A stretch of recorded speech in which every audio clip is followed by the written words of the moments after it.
These are the men and women of Beaver Valley, the bravest of the brave. They fought fearlessly for their country, their city, their community, and for the ideals we share as Americans. They served proudly in World War II, Korea, Vietnam, the Gulf War, Iraq, and Afghanistan. Here now are their stories, their own experiences in their own words, the words of the heroes of Beaver Valley. The Vietnam War was raging as Ambridge native Ron Heitzenrater completed high school in 1969. 4 days after his graduation, he enlisted in the Marines and was on his way to boot camp at Parris Island. Heitzenrater would end up going overseas to Okinawa, Japan, where he would serve as a military police officer. Like I said, when we did town patrol, there was always two of us, walked the beat. We had a 4-block area that was our area that we covered, got into quite a few bar fights with the Marines there, young kids, and they were all drinking a lot, I remember quite a few bar fights I got into. Heitzenrater also served as a prison guard, watching over American military men who had committed crimes ranging from theft to murder. It was an experience, and to realize it was a good-sized prison. We had like 4, they call them squad bays with prisoners, and there was open squad bays, but they each had maybe 50 prisoners in each. After serving 6 years, Heitzenrater returned home in 1975. He went to work as an Economy Borough police officer, where he served for 30 years. He also joined the Pennsylvania Air National Guard and was sent overseas as part of the Gulf War. I was in England for almost a month. I worked night shift over there, refueling the planes and everything. Well, getting them ready to fly, and they would fly their missions and come back. And then we got transferred to Sigonella, and I spent the last 2 months in Sigonella, Italy. Still, Heitzenrater's military service wasn't over.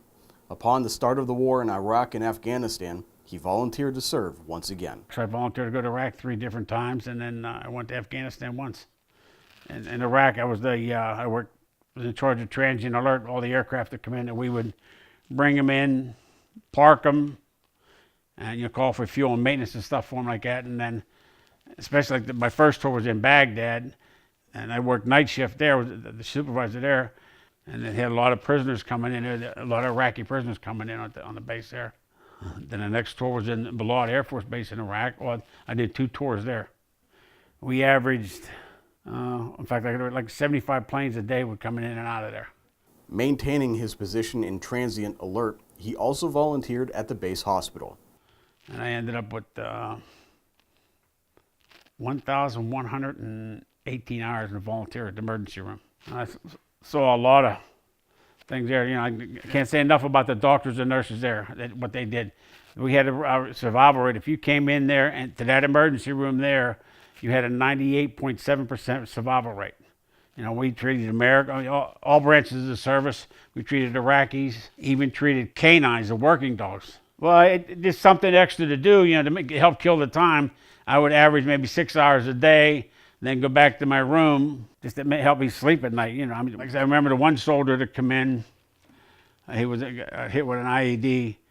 He lost his left leg below the knee, the right leg above the knee, then the left arm above the elbow, and one eye. And then they worked on him in the operating room. They worked on him for almost 10 hours in the operating room. They brought him out of there, got him stabilized. The next day, they medevaced him to launch stools. And then three or 4 weeks later, the family sent a letter to the hospital there, thanking everybody for what they did for their son, and he was still living. He had high hopes and everything. Though there were serious moments in Heitzenrater's military service, there were also some lighter ones. When we were in Baghdad, because my title and I had access to a lot of other places where nobody was allowed at. So I took all the guys with me, and we went to the palaces that he built. One was headquarters, and then the one that I remember distinctly, they bombed it. It was he called it the Victory Over America Palace. He built it because he said that's where he's going to be and live after, annihilated Americans. Well, they bombed the hell out of it. The whole back end, it was all gone.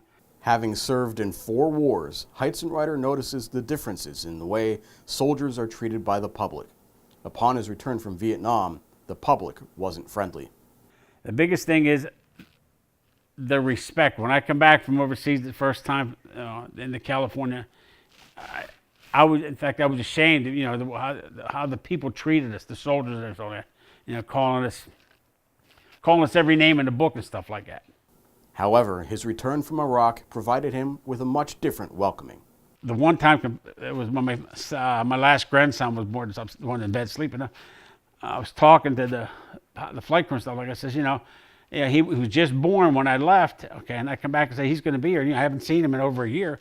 They announced on the plane as we were landing in Pittsburgh, we have one special passenger here that hasn't seen his grandson yet, and please wait till he gets off the plane first. And I'm looking around, and then they announced my name on it, and it made me feel good, but then, I started to cry. And I was walking off the plane. As I was walking off the plane, everybody was clapping and stuff like that. And then when I come out to the gate, everybody at the gate right there was standing there clapping, and there they were all there. My grandsons, all standing there waiting for me. But yeah, the people now are more respectful and behind the people from what I see and what I feel. I'd do it again in a heartbeat. They'd ask me, I'd go tomorrow.